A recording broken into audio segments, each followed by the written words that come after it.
কি রূপা is modern, সত্যিই তো রূপা ইজ মডার্ন, তাই না? এখানে রূপা ইজ মডার্ন দিয়ে আমরা কি শিখব, চলেন শিখে নেই। রূপা ইজ মডার্ন দিয়ে আমরা এমন এক কৌশল শিখব, একটা কৌশলেই শত শত আমরা এমসিকিউ সলভ করব। কিভাবে?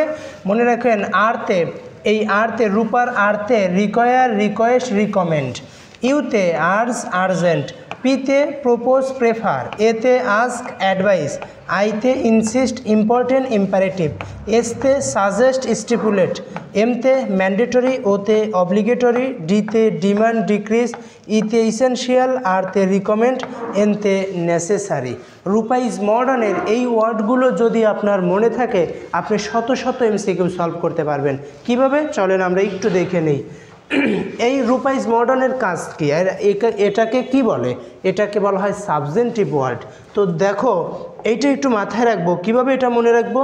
মনে রাখার উপায়, প্রথমে একটা সাবজেক্ট থাকবে, কোনো সেন্টেন্সের প্রথমে একটা সাবজেক্ট থাকবে, তারপরে রূপা ইজ মডার্নের যে কোনো একটা ভার্ব, ওই যে আমরা বললাম suggest, suggest, require, ask, advice, important, এইগুলোর রূপা ইজ মডার্নের যে কোনো একটা ভার্ব, তারপরে একটা দ্যাট থাকবে। যদি কোনো সেন্টেন্সের সাবজেক্ট থাকো, রূপা ইজ মডার্নের যে কোনো একটা ওয়ার্ড, তারপরে দ্যাট আছে এবং দ্যাটের পরে আর একটা সাবজেক্ট আছে, এতটুকু তোমাকে প্রশ্নতে দেওয়াই থাকবে। তাহলে তোমার কাজ হচ্ছে দ্বিতীয় সাবজেক্টের পরে যে ভার্বটা বসাতে হবে সেটি সাবজেক্ট মানে ভার্বের বেস ফর্ম বসাতে হবে। কি বসাতে হবে? ভার্বের বেস ফর্ম, অর্থাৎ এস যুক্ত ছাড়া মেইন ফর্মটা বসাতে হবে, ভার্বের মেইন ফর্ম। চলো আমরা শত শত এমসিকিউ সলভ করি। 1 নম্বর প্রশ্নটা একটু দেখো ভাইয়া, কি দেখবা? 1 নম্বর প্রশ্নটা একটু দেখো, বলছে ইট ইজ নেসেসারি। দেখো এই যে ইট আছে সাবজেক্ট, এই যে ভার্ব আছে রূপা ইজ মডার্নের ভার্ব, তারপরে দ্যাট আছে, তারপরে আবার দ্বিতীয় সাবজেক্ট আছে। তাহলে এইখানে আমাকে কি বসাতে হবে? ভার্বের বেস ফর্ম বসাতে হবে। তাই জয়েন্স হবে কি? হবে না। শুড জয়েন হবে না, শুধু জয়েন, অর্থাৎ ভার্বের বেস ফর্ম। কী হবে ভাইয়া? ভার্বের বেস ফর্ম। চলো দ্বিতীয় নম্বর এমসিকিউটা আমরা একটু দেখে নেই। দ্বিতীয় নম্বর এমসিকিউটা দেখো, এই যে ইট ইজ, এই যে ইসেনশিয়াল আছে, রূপা ইজ মডার্নের ইসেনশিয়াল, তারপরে দ্যাট আছে, তারপরে দ্বিতীয় সাবজেক্ট আছে। তাহলে পরবর্তী কাজটা কি? এই ভার্বের বেস ফর্ম করে নিতে হবে, ভার্বের বেস ফর্ম। তাহলে এই যে ভার্বের বেস ফর্ম টেক। চলো আরও শত শত এমসিকিউ দেখি। ইট ইজ ইম্পর্টেন্ট, তাহলে এখানে কি আছে ভাইয়া?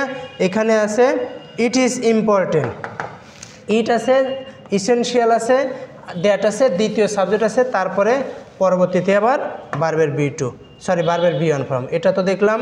3 নম্বরটা একটু দেখি।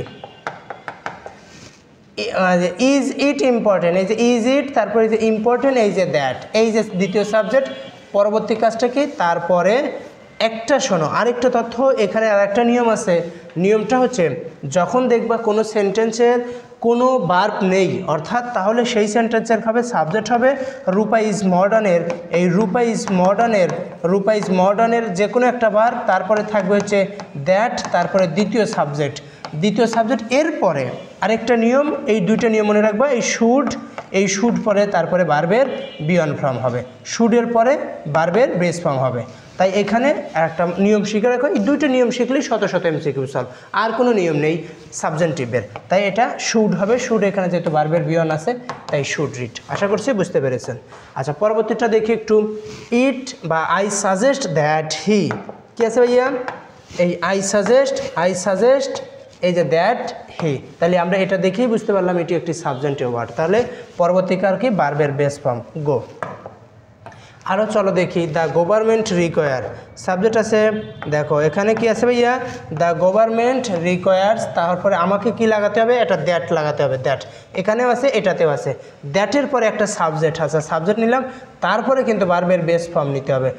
শুড বি সাবমিটেড কিন্তু না, যদি বেস ফর্ম থাকে তাহলে আগে বেস ফর্ম, তারপরে যদি বেস ফর্ম না থাকে তাহলে বি নাম্বার উত্তর হতো।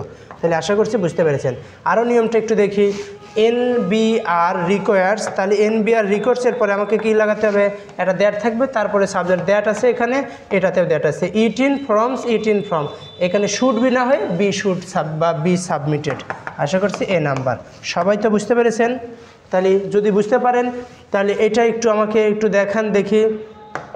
7 নম্বর প্রশ্নটা একটু সবাই উত্তর করেন। এইরকম শত শত যত বই, বড় বড় বিখ্যাত বই আছে, সবগুলো এই নিয়মের মধ্যেই অন্তর্ভুক্ত। ঠিক আছে, আল্লাহ হাফেজ।